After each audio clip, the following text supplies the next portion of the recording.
right, so hello everyone. As we get people popping in here, we'll get started in a few minutes.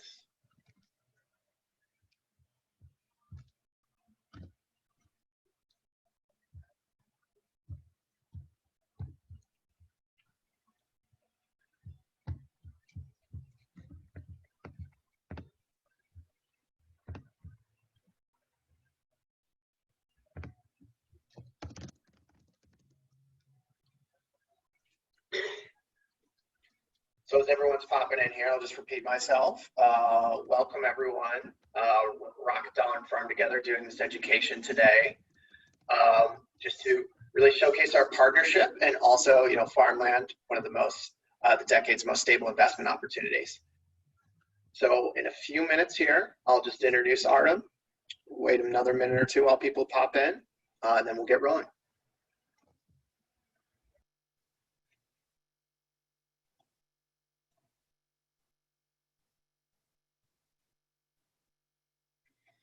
And just a little bit of background why we really like to do this education.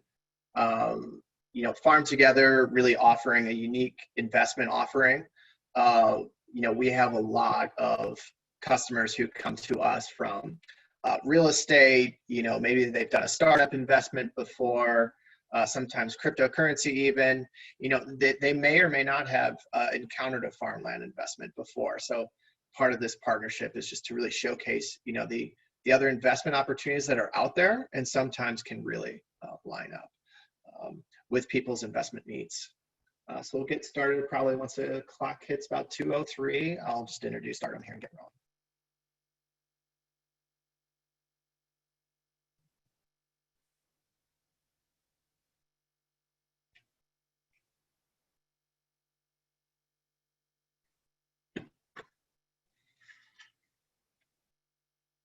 All right. Okay, let's get started here. So I'd like to introduce myself. I'm Brennan Walsh, just going to be hosting the webinar today, representing Rocket Dollar. So Rocket Dollar is a self-directed IRA provider. We offer self-directed IRAs and 401ks. And the reason that we do this partner education with FarmTogether and Artem today is,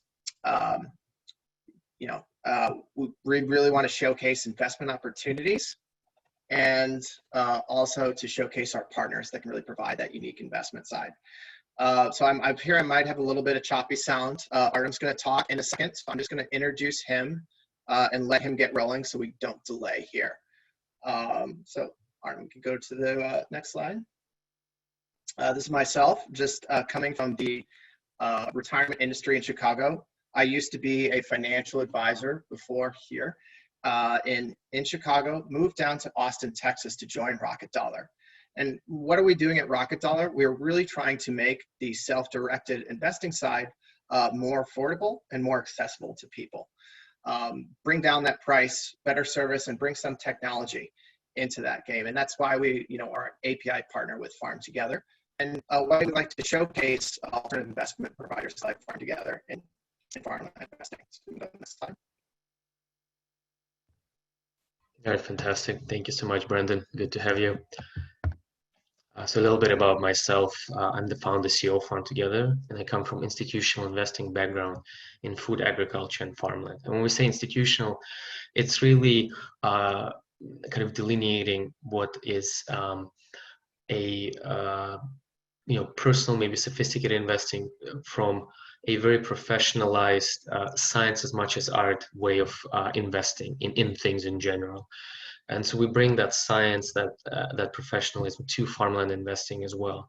And first and foremost, what we want to bring to our clients and investors is our personal brand reputation and experience in responsibly managing your hard-earned capital. So it's something that we pride ourselves on first and foremost.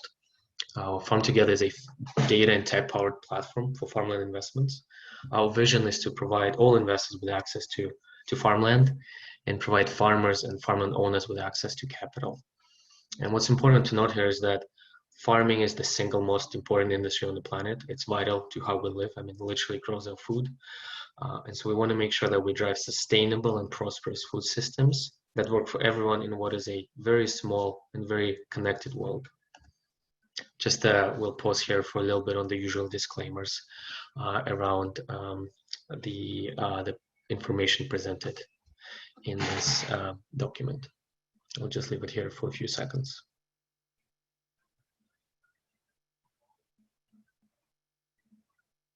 All right, so let's get started. So a little bit more about the team.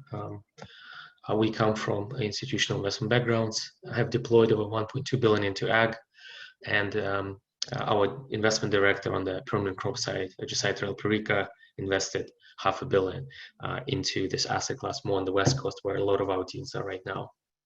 Farmland is a very powerful engine for impact as well. It addresses 8 of 17 of UN Sustainable Development Goals, and really is one of few industries that just touch on so many different things and so critical to how we live. And it's exciting to also to be able to help achieve those UN goals through the work that we do. So let's talk a little bit about why farmland. A lot of you will know this. A lot of new people, excited to share this with you. What we find really exciting about farmland is it's an incredibly attractive investment. The historical returns over the last 50 years have been quite high, almost 12%, and this is a mix of price appreciation as well as current yield. We've seen low volatility of those returns, about 7%, and we'll talk about how it compares to other asset classes, and then there's a fancy pointer here as well. So that's new from Zoom, I think, or maybe Brandon, you added this. It's pretty cool. Correlation. It's uncorrelated to most of the asset classes. So when you think about constructing an efficient, diversified portfolio that truly helps you achieve your goals with lowest risk possible, diversification is very important. So Farmland does a great job in that. And it's seen negative to low correlation to most other asset classes. And then lastly, looking at the long-term tailwinds, well, you have increasing demand due to growing population and improving diets, and decreasing supply. You have climate change, you have urbanization, farmers moving to the cities, so there's few farmers actually staying on to farm the land, and things like water availability are all decreasing supply of farmland. In the United States alone, from 2012 to 2017, we lost almost 15 million acres of farmland, and it's very hard to recover it once it's lost. And just to give you a sense of the size, it's more than twice the size of the state of Massachusetts. So really, it is an alarming development, but it does drive up the price of the remaining farmland. And then lastly, farmland is a great recession and inflation resistant asset class, and we'll talk a bit about that as well. So now moving on to comparison. When we look at other asset classes, you can see that on that Sharpe ratio, which is returns divided by volatility, farmland has done quite well. Really only listed real assets, real estate mostly kind of comes close in comparison. And that just drives the point of importance of diversification. Other asset classes like US equities, international equities, global fixed income, infrastructure, timberland have done less attractively than farmland. Now, of course, in things like equities, you have the potential for incredible returns. If you're smart to invest in Amazon, Tesla, Apple, you have made many times your money, which is great.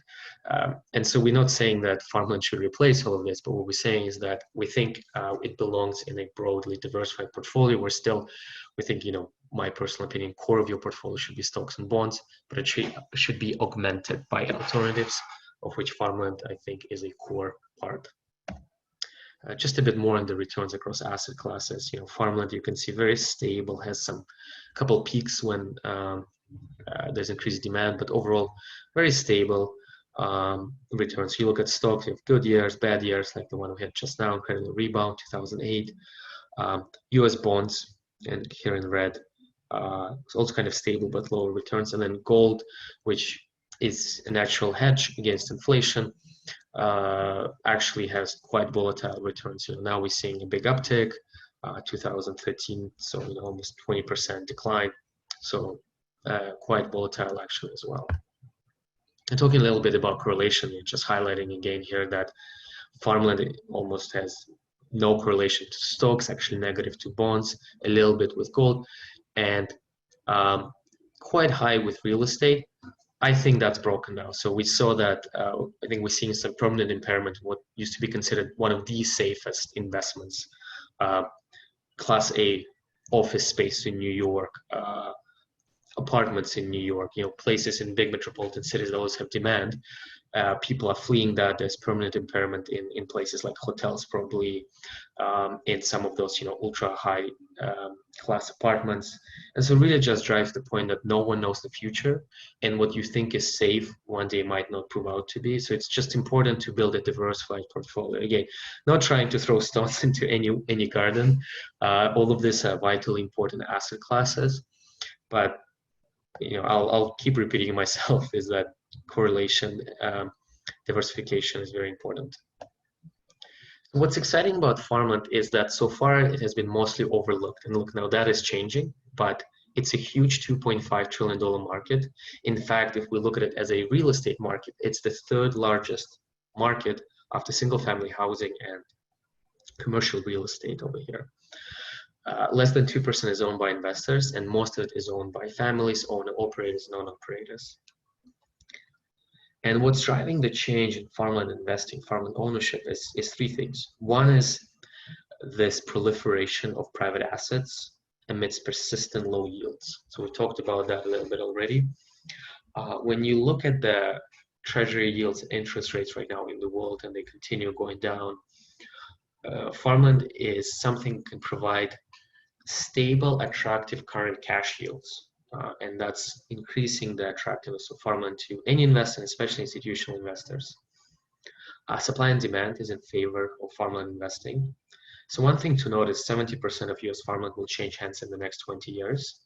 And this is driven by farmers approaching retirement age of, average age of farm is 60, and next generation doesn't want to farm. So a lot of it is just coming to the market for the first time.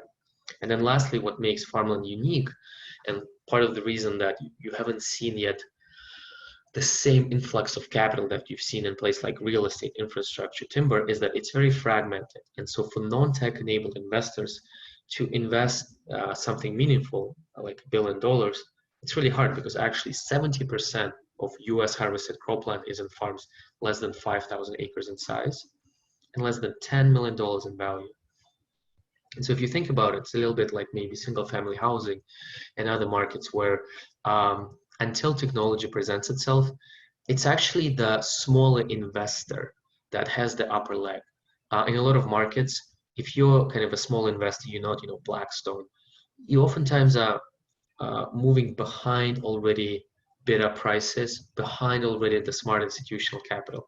In this case, you get to come in before the institutional capital, before this asset class gets repriced to more institutional levels, because it really is, a phenomenal asset class. I think about the time when I worked at Ontario Teachers Pension Plan, which is a large, $200 billion fund, and for them this is just almost unheard of to be able to find that type of scalable asset class with those kinds of return characteristics. And you can see Ontario Teachers Canadian funds, which are typically more innovative, moving into this market in a very powerful way. And it's just going to keep growing by leaps and bounds because it's still such a new market. So talking about this institutional capital, and the whole reason I'm talking about it is because I want to prove a point. I want to show that you as early investors, you're coming in before that wave of capital, that tsunami of capital, that I am confident beyond shadow of a doubt in my bonds that it's coming and it's going to come. And so we want you to benefit from that future repricing of the asset class. So when you look at really large needs in the capital market, insurance companies, pension plans, and then non-institutional credit investors, they're all looking for more risk, they're looking for yield, they're looking to address unfunded liabilities. And so it makes them almost required to keep moving into other asset classes. So you can see JP Morgan is saying, other income generators like real estate. And so that is why when we look at alternative investing, the projection is that it will grow from 3 trillion in 2008, has grown to almost 9 trillion today, to 14 trillion in 2023.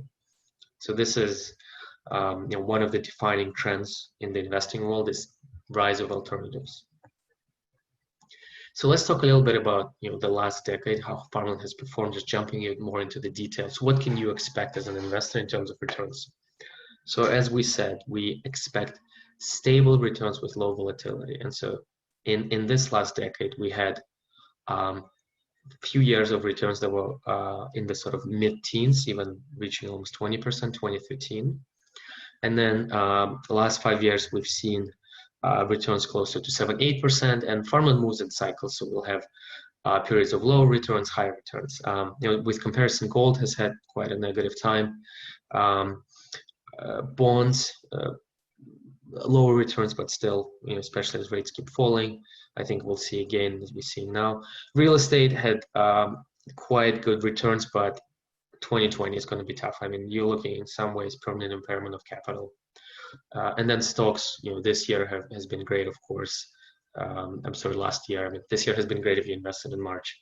But stocks overall, yes, have provided quite attractive returns on average.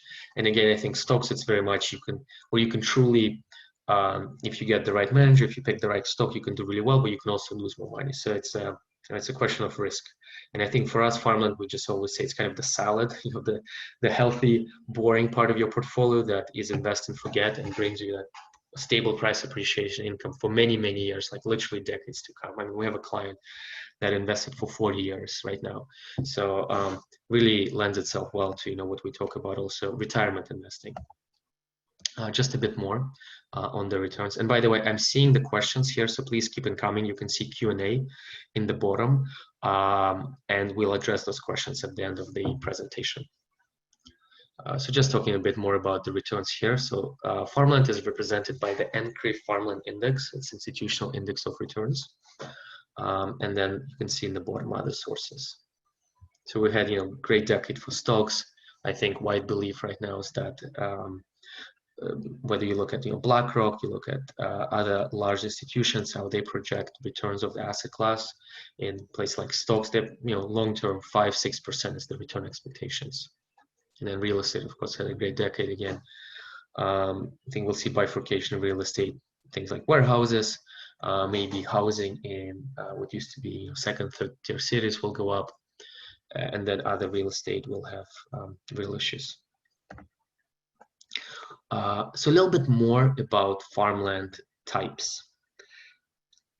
So in a way, when we think about farmland, we can draw an analogy to investment grade bonds and high yield bonds, because farmland is in a lot of ways a bond type investment. You have strong preservation of principal through the value of the land, and you have a current coupon. So there's row crop farmland. This is your corn, soybean fields. It's called annual row crop farming because you plant in crops and you collect the harvest annually. There's nothing left on the land once you harvest. This is kind of the investment grade type bond in the farmland universe. It has very stable income returns. I mean, look at this. This is your current rent. So the way you make money in farming, you typically rent it out to a farmer.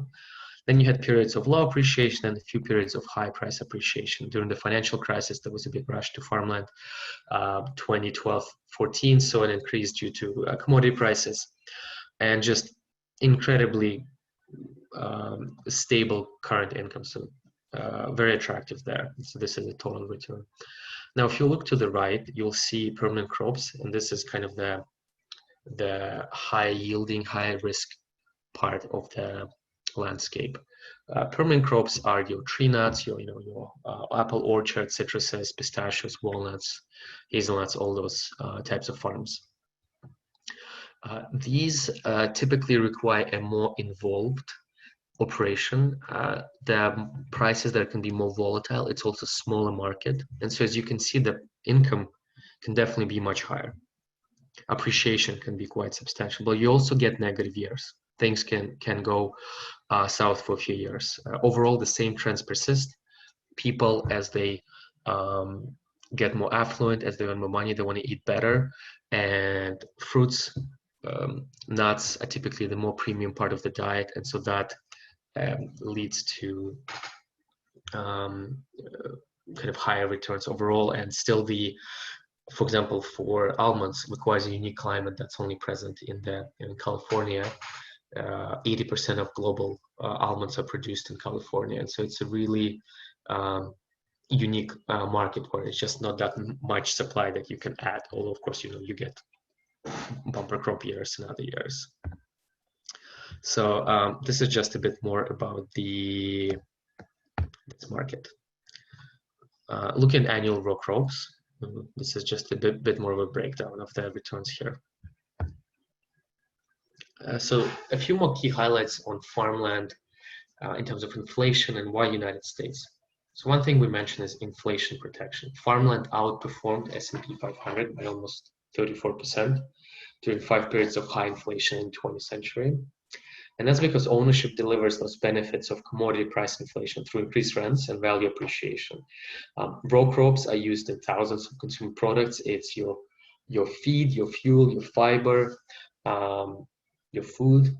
And so it kind of almost mechanically moves with inflation. So in fact, when we look historically, farmland has been one of the best hedges against inflation, even better than gold. When we look at attracting specifically the United States farmland, we have things like strong rule of law and property rights. Water and soil cannot be manufactured, transported. It has tremendous infrastructure. And actually, US is what a lot of people don't know. It's the lowest cost producer of row crops in the world. So it's a very, very powerful ecosystem, a globally dominant industry that just makes US farmland very attractive. This is just a bit more about corn being an input to hundreds of products. So in terms of inflation protection, corn row crops is really a great way to go. So the way a platform works is that you can invest in one LLC that owns title to one land lot that's rented out to a farmer, and you receive income through lease payment and land value appreciation. And it's all online, can be done in a matter of minutes. You can read all the information on a particular deal there. And so talking about particular deals, I want to give you a quick overview of a current offering. We have Doris Farm. So this is an off-market deal. It's located in northern Illinois, and it's 2 80-acre parcels with excellent soil quality. Illinois is a big farm state, produces a lot of soybeans and corn. It's also some states, about 8-9 states in the United States, have laws that prohibit this type of crowd-funded investing, if you will, in farmland. So Illinois doesn't have that. And then, so this deal has attractive returns that produce about 2.5% net cash yield to you as an investor. And the way we view it is that it's a bond type return that really, when you think about your 10-year treasuries, what they're returning right now, you think about your principal preservation, inflation protection. Well, this gives all of that plus price appreciation driven by improvements in productivity, growth in population, and decreasing supply of farmland. So in fact, when we look at historical, almost 50-year trends in farmland prices, it's actually been about 5-6%. So we assume about 4% nominal price appreciation, which is below the historical trend. And this is just a bit more, what's interesting to note here is that rent in this type of deals has two components to it. There's the fixed rent that the farmer pays every year upfront, so you actually take very little risk in the lease payments. And then there's a commodity component. So depending where the corn prices fall, you get an additional rent payment that year. So you have your base case, and then you get to participate in the upside as well. And so what's happened historically, what's really important to notice that because farmland is the biggest cost component for a farmer, the rent, it almost never is the case that you cannot find a renter. Now, you might have to drop a price a little in a particular year, but right now this farm already has a 3-year contract in place. So this is contractually locked in returns for the next 3 years. And right now, the corn price is actually about almost $3, which is historically very low. And we think it's just a unique confluence of different events that will lead to a long-term rebound because prices cannot stay that low. So we think there's a attractive upside here, but we haven't really factored in that much in our model. So this is just talking a bit more about this farm. It's an excellent operator. One thing to note as well. So there's no debt on this farm. So when we talk about this deal, it's purely 100% equity. So it's a little more that. So this is what you would see on the website. If you go on the website farmtogether.com, you could see it right now. But we would show you total deal size, what's the target net IRR, or another way, what's your annualized total return on this deal, what cash flow you can expect, and what's the hold period. And so just a bit more about the legal structure. It's in an LLC, you own a title to the land. And so the management is done by a third party from the opportunity. And so really you have that as direct as possible ownership, so that administration is done by a third party called Assure. They do all the payouts, all the taxes, all those things, and then the management is done through a third party. And so what it means is that, even if FarmTogether gets hit by a bus tomorrow, your farm will still preserve its value. It still will be farmed according to the contracts, the specs. You'll still get all your payouts, all your documents. So we always try to make sure that we can give you as an investor as direct of ownership in farmland as possible. And this is a low fee deal of about 20% of annual gross rent, which translates to 60-80 basis points in management fees. So our team would actually personally invest in every deal. We try to always have skin in the game there. And then in terms of how to invest, you can go right here. You can invest through LLCs, IRAs, solo 401k corporations. Very quick to respond. And so speaking about IRAs, I want to hand it over to Brandon to talk about Rocket Dollar. And then really great to see a lot of questions coming. Thank you so much. It's great to see a lot of engagement interest.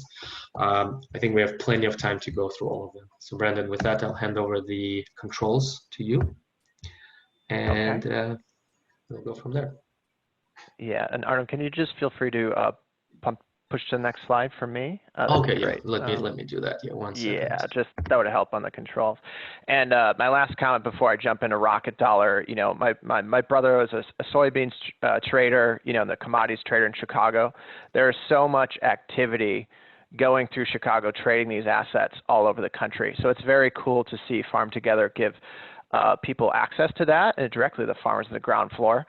And obviously driving through Illinois after we get to Chicago there, it pretty much hits cows and cornfields and soybeans immediately, just a few hours out once you leave the suburbs. So lots of opportunity out there that FarmTogether is exposing to people and getting excited about that. Can you go to the next slide? Yeah, so Rocket Dollar is, again, it's a self-directed IRA provider, and we partner with places like FarmTogether because when you go to your average Fidelity or TD Ameritrade, they'll handle stocks and bonds. They might have some little bit of alternatives like a real estate REIT, but it's usually quite limited to what people really demand, and that makes it really hard to access those assets in a retirement account. You can go out to a private investment, and find these things with cash, but people say, hey, this is a great investment for my retirement account. I want to diversify a little bit from stocks and bonds in there. How do I get access to that? We provide that access through a traditional IRA, a Roth IRA, and then we also have a solo 401k for people who are self-employed. And everything in our platform has that ability to access self-directed assets. So you can go to the next slide. And basically, what is our flagship product? It's called the IRA LLC. It's a product that we felt has really been too expensive and hard to access for people, but it allows people to take their IRA and go out and invest it in alternatives out there, whether that partner is a close partner of Rocket Dollar or whether we don't even know about that partner. It's great as this structure can invest in almost anything allowed by the IRS in a retirement account. So the basic structure is an IRA, just like you're used to at every other provider, but we create two other pieces to the puzzle. An LLC, we base out of Colorado, and then a partner bank account at our partner bank. And what this allows you to do, a lot of people are really familiar with a money market fund where they buy stocks, they sell them, and it goes back to the central fund in their stock account or their IRA, and then they use that fund to go out and buy things. What we create is that bank account. We get your retirement dollars into that bank account, and you can use this to go out and buy investments in farmland. Once the investment is done, you can choose to just send another wire out that next day. As soon as that investment has returned, you can ACH it or wire it out to a totally new investment in the alternative space. And it's a new product sometimes for our customers to wrap their heads around, but once people get really excited about it, using that bank account, they realize how easy it is, and that's part of our partnership, is to make that even easier with FarmTogether. I can go to the next slide. And there's two different ways to do a self-directed IRA. Some people that are interested in it, started their first Googling, might have seen what's called checkbook control. The other more traditional way is direct custody. So we started, and we've really tried to make checkbook control a lot easier for people. It's a buzzword, but I'll explain it in a bit. And then we have a direct custody product as well, like a lot of the traditional self-directed custodians out there. We're trying to make that product better as well, bring a lot more technology and better fees to it. So I'm just going to do a quick pro-con of checkbook control and then direct custody, and then we'll get into those questions that we had. So some pros of checkbook control versus a standard IRA. It takes a little bit longer to set up. We need to create an LLC and a bank account for you. So we typically need about 3 weeks to get it set up. We can sometimes do a rush order for 2 with our premium gold account. It's for investors that are looking to diversify across very diverse asset classes. And I do see a California question. We will get into that very soon. And then a lot of people like the LLC in that it allows you to have direct control of the investment, so that no custodian really gets you to give you too much grief or annoyance over, hey, I see an investment, I want to enter it right now. You get to enter it right away. And there's no wait times for Rocket Dollar to approve the deal. Once a deal is good to go, you can access that deal. Pretty much anything allowed by the IRS. We also provide, the bank account, like I mentioned, checks, a debit card. And you can use those all to manage the investment in farmland or another asset.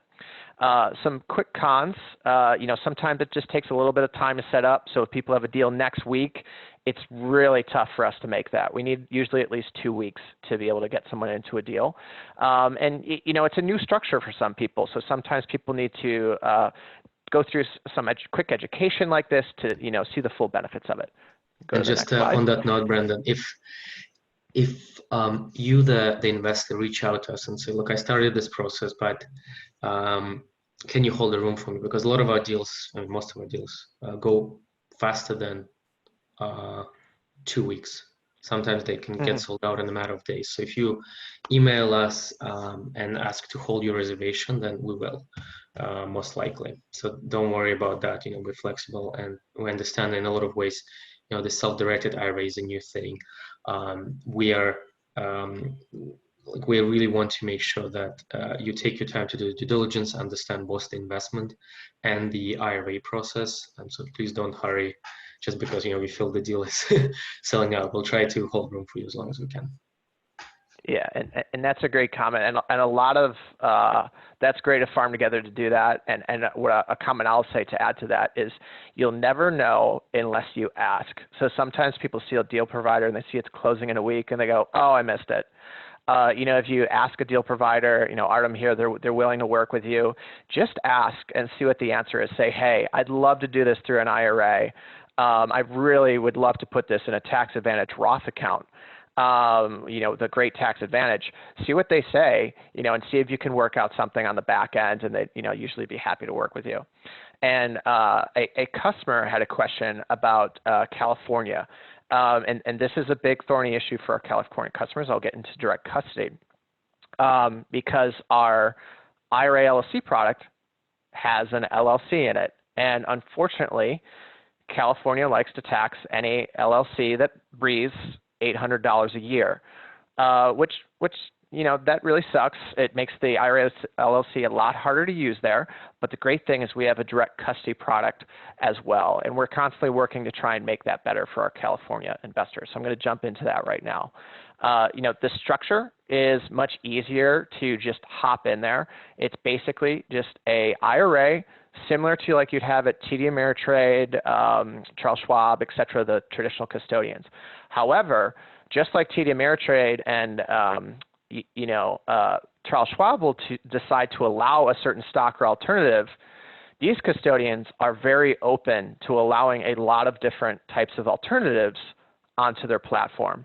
So we will work with Gold Star Trust is our partner. They're in Amarillo, Texas. They're kind of the old school custodian, and we bring the new school technology to them.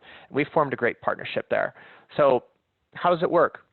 It's much easier for a first-time investor to use. Sometimes the setup can be a little bit easier and to get set up with checkbook control.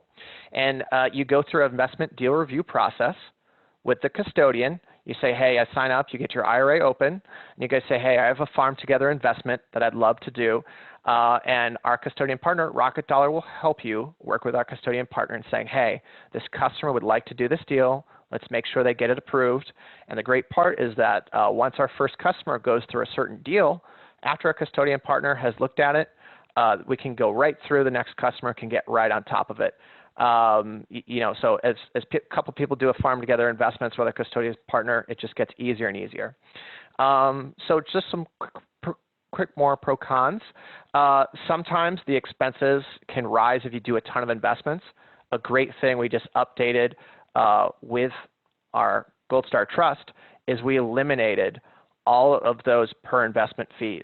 A lot of direct custody custodians say, hey, you do one farm together investment, this much dollars. If you do 5 farm together investments, the cost can get really explosive out there. And that's why a lot of people go to our IRA LLC. But because we're pushing on our custodian partners, let's modernize this. Let's get a simple fee structure for $600 and then $30 a month. You can do as many farm together investments, and you can go out to different investment platforms as well. And as long as that investment platform has a decent track record and they can present well to the investment committee, that investment should get through. If you have something really out there, it might be a lot harder to get through a direct custody IRA, and then you should probably consider the IRA LLC. So as I said, stuff like crypto, very hard to do with a direct custody IRA, but something like Farm Together knows their stuff. We saw a great presentation here today. That's going to be no issue working with Artem's team to get things through. Okay, we can go to the next slide here. So we've just tried to simplify pricing here. Our base level for IRA LLC is $360 and $15 a month. You can get the $50 off with Farm Together. For our California customers or the ones looking for a premium account, maybe you work with a financial advisor, maybe you're used to being an accredited investor doing a lot of deals a year. Sometimes that's best for our gold account. So we have kind of a premium IRA LLC account with that with a higher level of service, or our California product with that higher level of service for $600 and then $30 a month. And you will also get $50 knocked off the opening there. So we have a ton of questions. And I'd love to jump into those, and both of us, we're going to start answering those. Okay, fantastic. So and let's just and the last comment, is we've integrated with Farm Together just to try and make that investment process much easier, as you simplify your investments, so that integration between our 2 websites, and that's just a great part of our partnership. We'll jump right into questions because I know people are hammering to get those answered. Fantastic. So let me just leave it here. All right, so I'll start. I think there's some questions regarding IRA, some questions regarding Farmland. So I'll read this one out, Brandon. I think this one goes to you. Okay. Can you discuss UBTI, UBIT when investing via retirement accounts? How much of a factor is this versus direct investments? Are there some farmland investments more likely to generate these types of tax liabilities versus others? Understand leverage is a factor. What else should an investor consider? So why don't you start, and then if anything I can fill in, I'll jump in. Yeah, and that's a great doozy of a question. I love UBIT is one of the most complex questions in self-directed retirement accounts, and the great part about self-directed retirement accounts is most taxes are totally taken away when you're invested through an IRA or a solo 401k. So that's an amazing pro. The only con is some more complex investments can get a tax called UBIT. A lot of real estate investors, when they come to us asking, this is one of the first things they look at and they're interested in. And basically what UBIT is the government loves, they like a few people to invest in some interesting investments, maybe like farmland or real estate, and get some bit of their retirement account, get a good return on that, and hopefully fund their retirement. What the government does not like is they do not really like someone hiding a whole business through their retirement account. So I could use a quick example in real estate and farmland. One person buys 1 or 2 houses and they flip them quickly in their retirement account. They make some good return. IRS doesn't tend to care too much about that.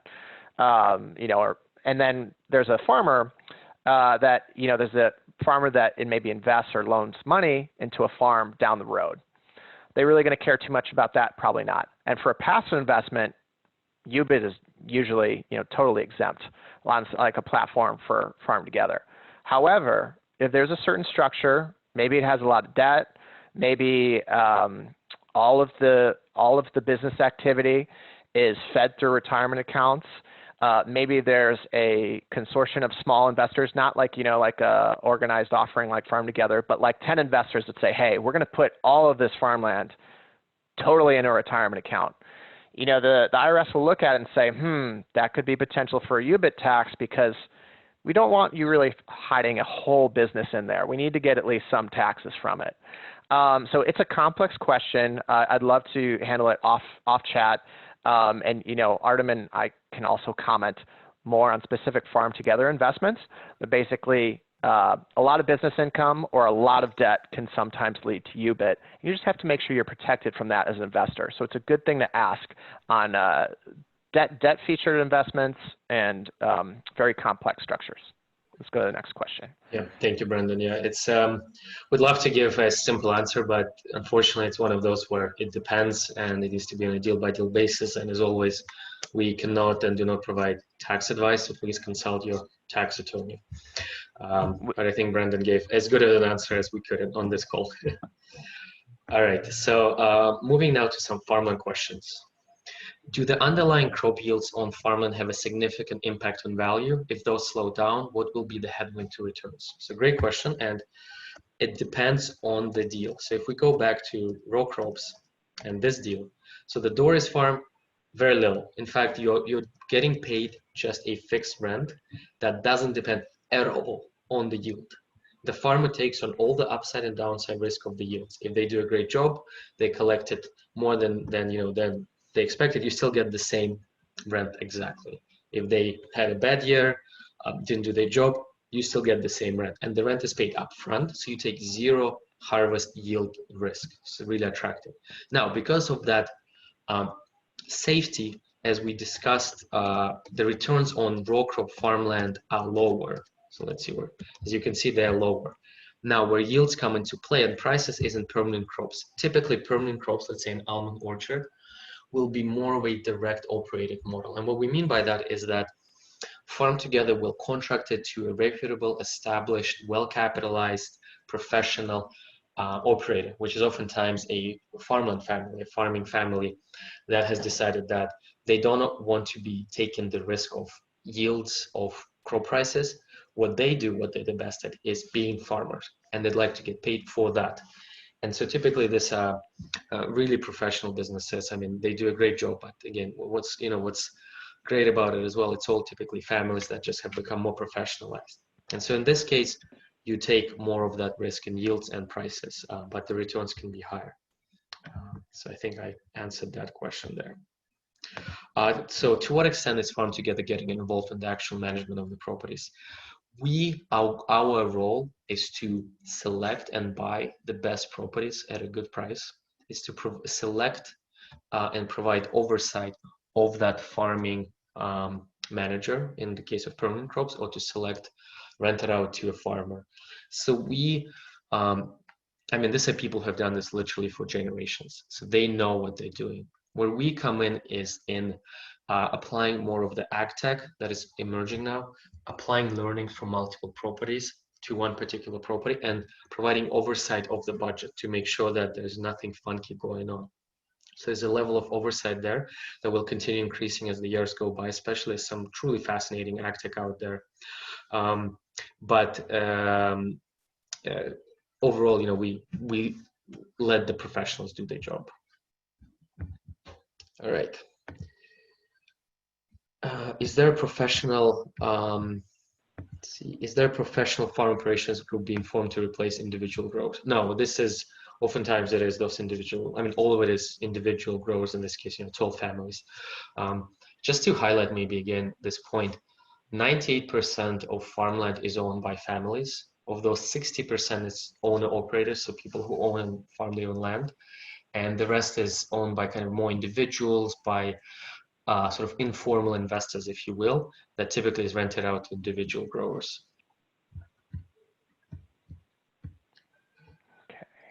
How do you? I think there was another one in the other chat, Artem, about the minimum investment usually needed for something on FarmTogether. Okay, sure, yeah. So the minimum investment depends on deal by deal, but it's typically $10,000 to $20,000 per investment. Awesome. Yeah. And we can go to the next one, the Q&A. Yep. Mm-hmm. How do you measure returns? Distributions over cost, or do you also include appreciation of the asset? So the way we measure returns and the way it's measured here in the official NCREIF Farmland Index, it's annual payout of cash due to rent on profit and price appreciation indeed. Is there a secondary market? Where's the liquidity? Yes, so on our deals right now, we're working on a pilot secondary market. We expect the first one for the first deal to come live in Q3, Q4 of this year. One thing that we want to do is to give our investors the benefit of the long-term capital gain tax treatment. So the secondary market would typically come into play after year one, but this type of functionality already exists on other platforms, for example, Cadre in real estate. And so we don't see any legal, technical, or other limits to creating a secondary liquidity market. And in fact, that's part of our core mission, to further open up this asset class to investors that might not have an 8 to 10 year time horizon.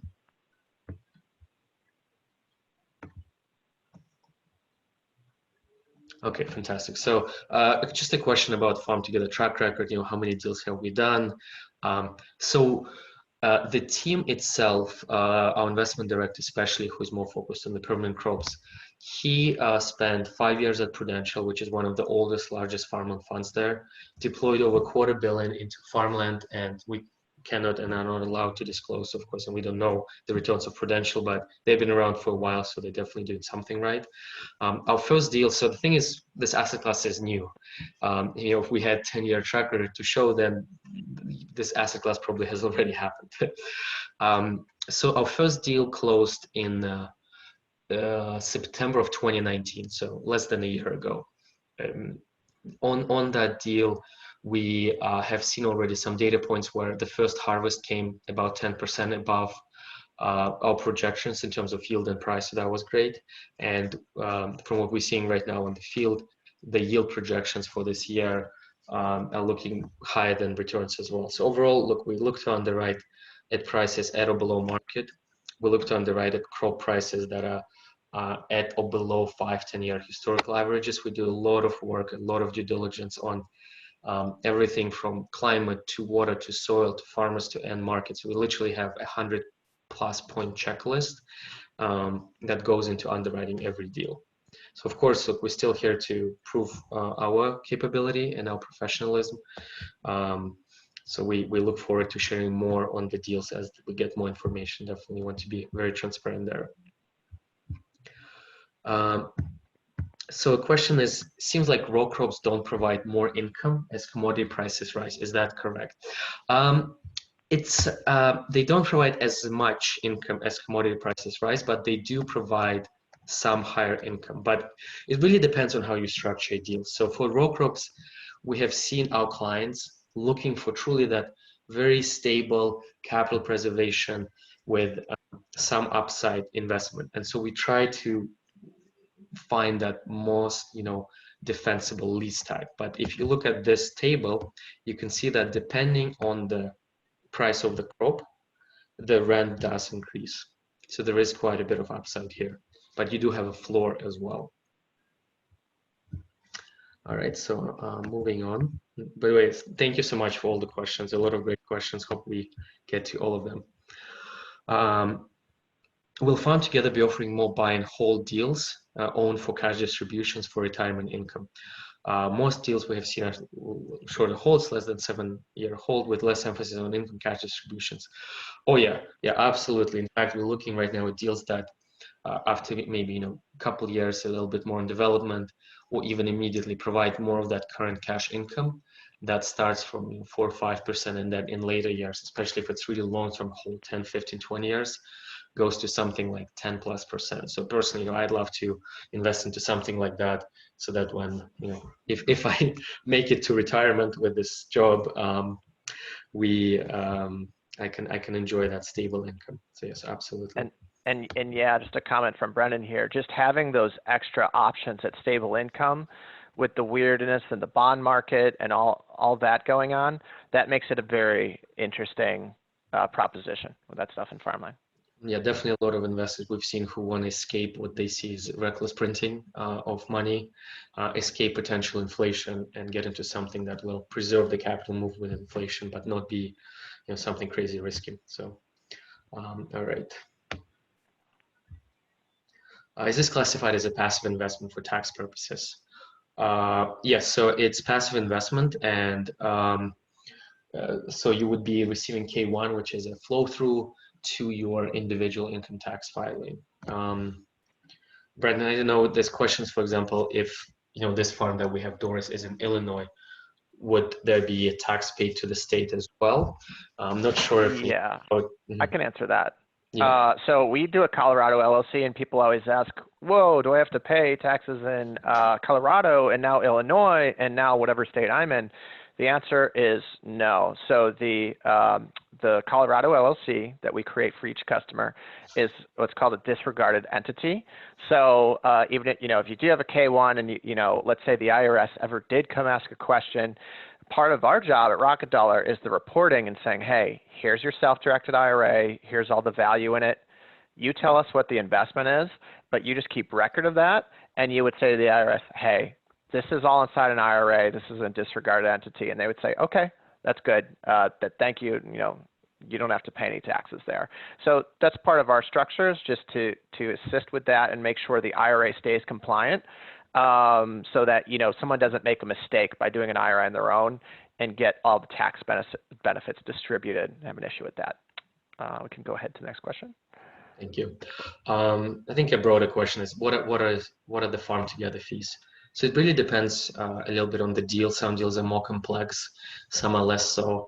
On the Doris farm, we charge on a equivalent of an annual management fee about 60-70 basis points. I think there was a bit of a confusion. Someone was asking if we charge 20%. We actually charge mechanically 20% of your cash income. So there's no capital gain charge. There's no any other fees. We literally get paid 20% of what you get paid. And if we look at the base case scenario, then the sort of arithmetic translation to more commonly used annual management fee is about 60-70 basis points. On other deals, we charge 1.5% or so at closing, which is an expense reimbursement fee for the work we do, putting the deal together, and about a 1.5% annual management fee. Again, very little in terms of other fees there. When you look at the market in general, typically larger funds, they charge also a performance fee of 15% and some other fees. We're using both technology as well as operational efficiency to try to keep our fees low. So yeah, that's kind of roughly where we fall. All right.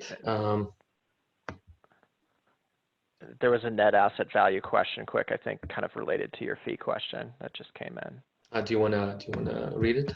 Get charged on so you don't charge on NAV? That was just a question. Correct. Yeah, we actually. So that's a good question. Again, at least for now, I think in line of trying to keep it as simple as possible, we charge the fee on your equity.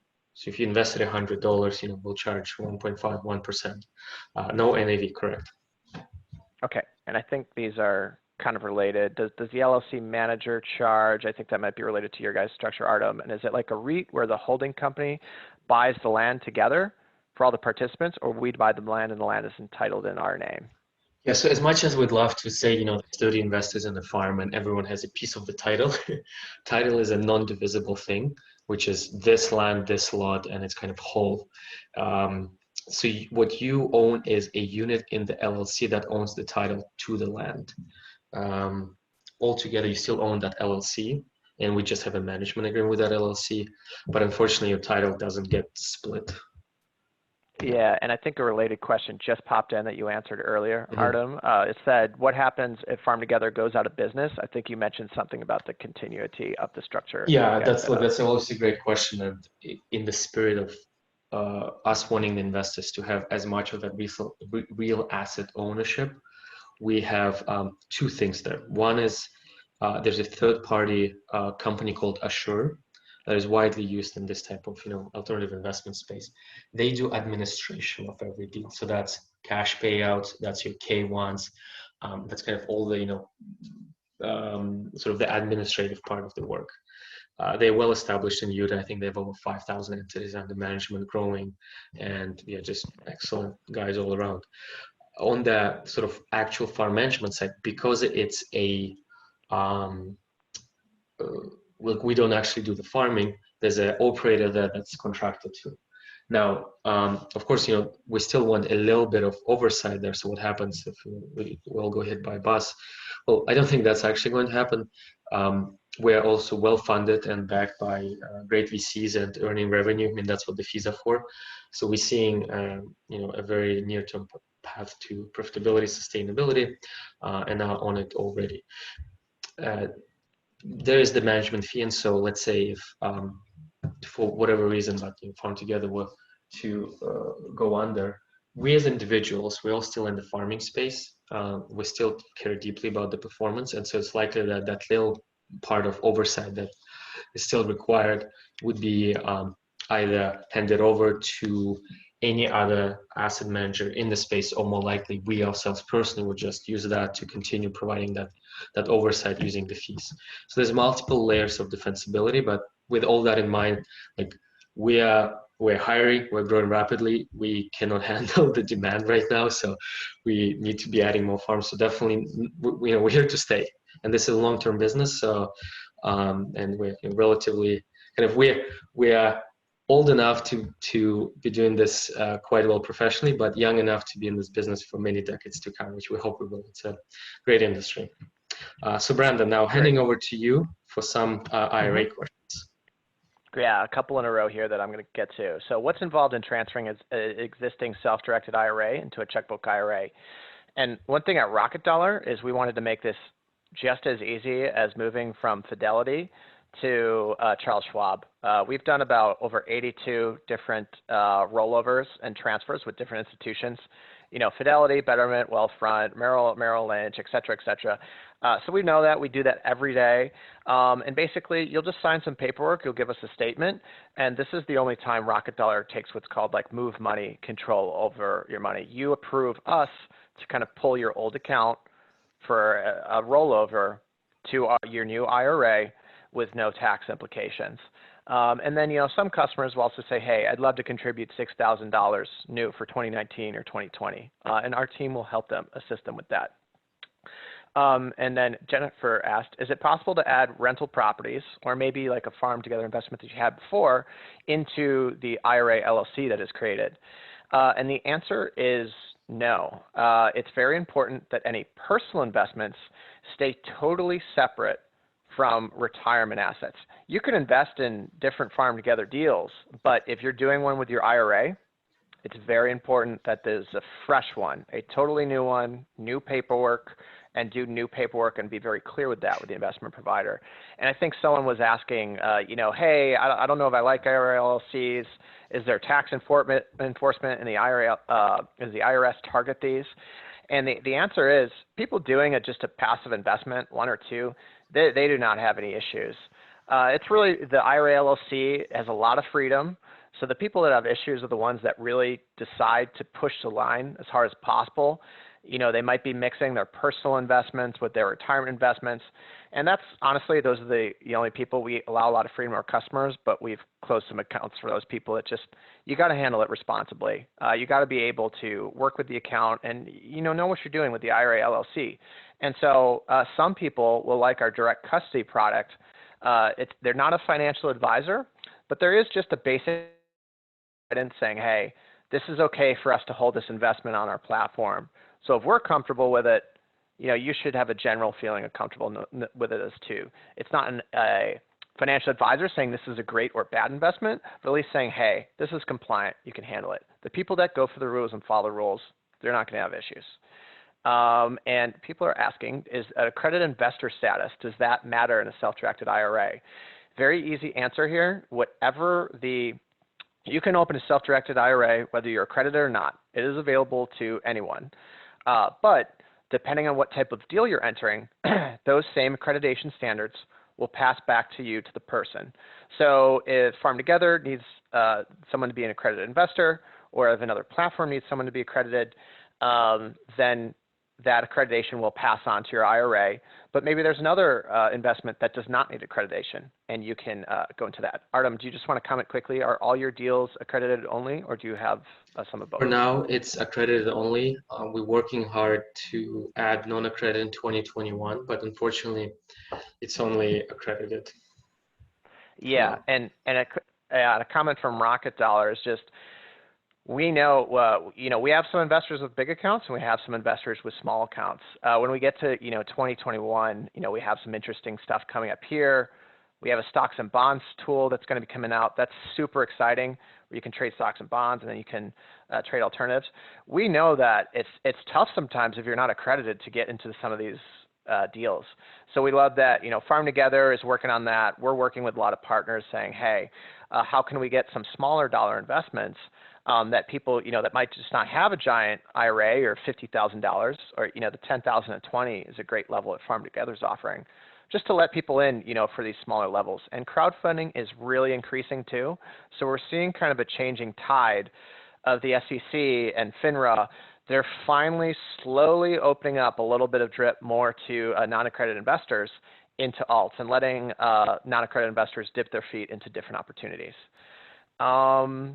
So we have someone talking about an LLC. Could you talk about how you use the LLC? I have an LLC for a small startup. Can I use that? So we create a unique LLC just for your IRA. And what's really important about this is it's separate from anything you've ever done. And this is, part of just keeping an IRA compliant is you do not want any purchase business dealings or anything you've ever done to interfere with your retirement investments. So Rocket Dollar has tried to standardize this process of an IRA LLC to make it much easier and simple to access. All your retirement investments go in and out of the bank account and are owned by the LLC. So for you who have your own startup, you could consider a solo K. If you just have no employees, you can consider a SEP IRA potentially and invest in alts. What is the annual filing wise for SDIRA? For every IRA in America, whether you're at Fidelity or not, they need what's called the fair market value. It's just a simple question. How much is in your IRA? Is it $50,000? Is it $500? Is it $75? They don't ask what's in your IRA. They just want to know the number. So Fidelity, Charles Schwab, and all of these places already do this procedure. We just help our customers with it as well because it's a little bit less automatic. Charles Schwab knows how much your Facebook stock is worth. They have a stock market in New York and all of the data in the world to tell you. And they can do it automatically. We just need a little bit of info saying, hey, what is the fair market value? So our investment partners work with our customers. They self-enter that into our dashboard, and then we send off that reporting to the IRS and take care of that yearly reporting. Annual filing wise for the LLC at SDIRA. So the great reason why we use Colorado, it's a very cheap LLC. They mirror a lot of Delaware state law protections. Also, the Colorado State Department, fantastic. They answer calls and emails. We shield you from all that. We don't want you to have to deal with all those calls, or filing of that LLC. So our LOC is totally wrapped up in our fees of $360 and 15 bucks a month, or $630 a month for our premium gold product. And there's one more IRA question. I think we'll go back to a Farm Together one here. Speaking of IRA providers, it costs a small fortune to set up an IRA LLC. How much do you charge? Well, that was the $360 and 15 bucks a month. And we've really tried to bring down that price because a lot of lawyers were doing IRA LLCs for $1,000 or 5,000 bucks. And we just said, hey, that is a ridiculous fee to do the same setup every single time. So we've tried to standardize it. Okay, so we have for Artem here, do you sell your land after year 8? Who decides when to sell and when to end the offering? Yep, absolutely. And just a quick point on the Q&A. So it's better to type in the questions in the Q&A versus the chat, because we're prioritizing that. Versus the chat is a little harder to monitor, but chat is fine too. So I'm not saying we want to answer, just if you can put into Q&A, it also helps us follow up with you later to record all the questions. Okay, yeah, so who decides to sell the land after year 8? So we sell the land at the end of the hold period, whether it's year 8, 10, 15, 20. We always decide when to sell and when then the offering. And the offering itself has that year when we're planning to sell. You'll notice in a lot of our offerings, we have a language that allows us to extend the sale date by up to 2 years. This isn't to keep earning the fees or anything else. It's just really to make sure that you, the investor, get the best possible price. We don't want to be in a situation where there might be something unique in that particular year, in that particular period. We want to have full flexibility to sell the farm when it's the best time within that hold period. Crop insurance utilized? Yes, we utilize crop insurance. And, Brandon, this is back to you, I think. Another UBIT question, but a great thing I'll comment before I answer it. Rental income and a lot of real estate income is exempt from some parts of UBIT. So again, on a deal by deal basis, we have to check with this. For each deal at Farm Together. We also have a CPA in San Antonio, and we have some other education that we'll be doing with a partner that they're going to be specifically focusing, drilling super hard into UBIT. So you could feel free to tune into that, or we can also email you, connect to our CPA. And I think you're referring to what's called UBIT blockers. That's kind of an advanced strategy that we could talk about offline.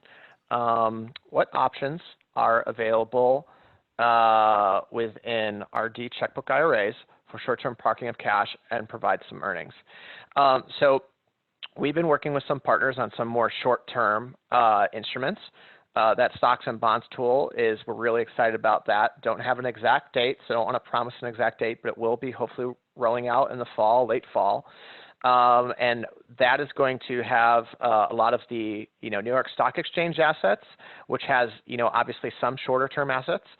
We do have some partners that focus in really short term deals as well. I can talk about those offline, but the great part, this is why, is some of those deals will hold you over until you see an investment like Farm Together. If you say, hey, I love Farm Together, I want to invest in, maybe a few months and you don't make it into the Illinois deal, you can hold your money there in something short term, and as soon as Artem's team picks up a new investment, you clear that money out, you get it in the bank account ready to go, and then you talk to his team to make sure you get your spot held, you're firing that right back into another Farm Together deal.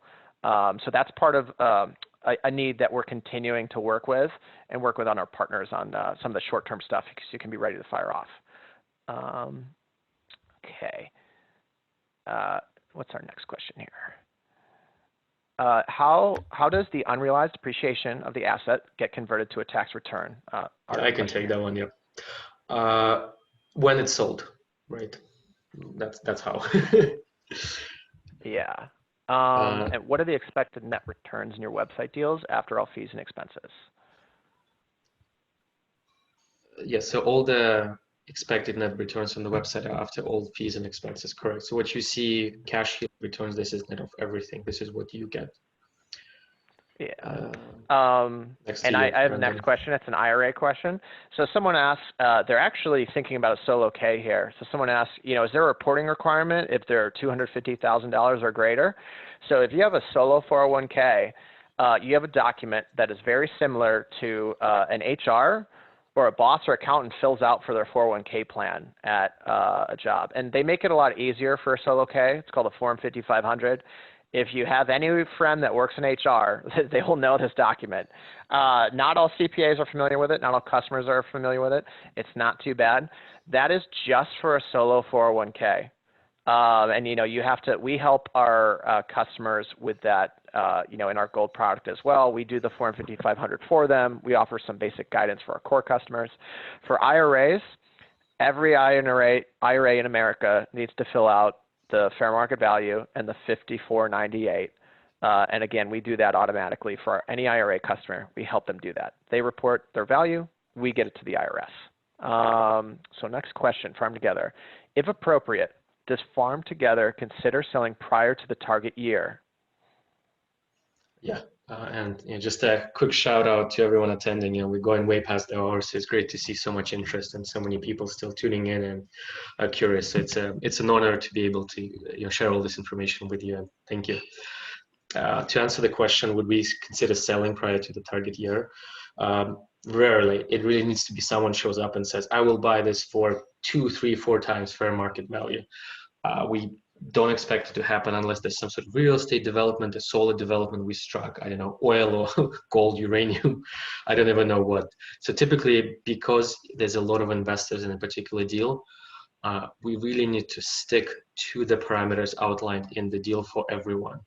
So it's kind of, you invest based on the forecasts and the hold periods that we communicated. And so unless we just clearly think it's such a win for everyone to sell before, we would not be selling. Yeah, and I can start this next one, and then Artem, you can give a comment on here. So Michael's asking, what percent allocation do you typically see with your clients to farmland? So I'd love to give a quick financial advisor perspective, and Artem can jump in. Is that some financial advisors now, in a few years ago, maybe 10 years ago, they were starting to say, 5 to 10% of your retirement or your total portfolio should be in some alts. Now you have some financial advisors that are going all the way up to 40%. So I used to be a financial advisor. I'm not one anymore. You'll have some financial advisors, some professionals that are very heavy alternatives focused, and some that are, a bit more timid. They might say 10 or 20%. But when it comes to a risk level, the nice part, this is the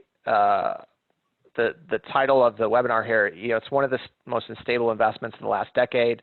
I can't really give some financial advice, straight up to you on the phone, but you can think of this almost like a real estate investment. What kind of risk level are you trying to get in your retirement account? If you're going to something like crypto, that should probably be a very small part in your retirement account. If you're going to something like farmland or real estate, and you're vetting this, you're looking through, you're with an advisor, your tax account, you're looking at the returns. That's something you consider, at a different level. And Artem, would you just want to comment on that? All right. Thank you, Brandon. On that note, the question is, what percentage do you typically see with clients?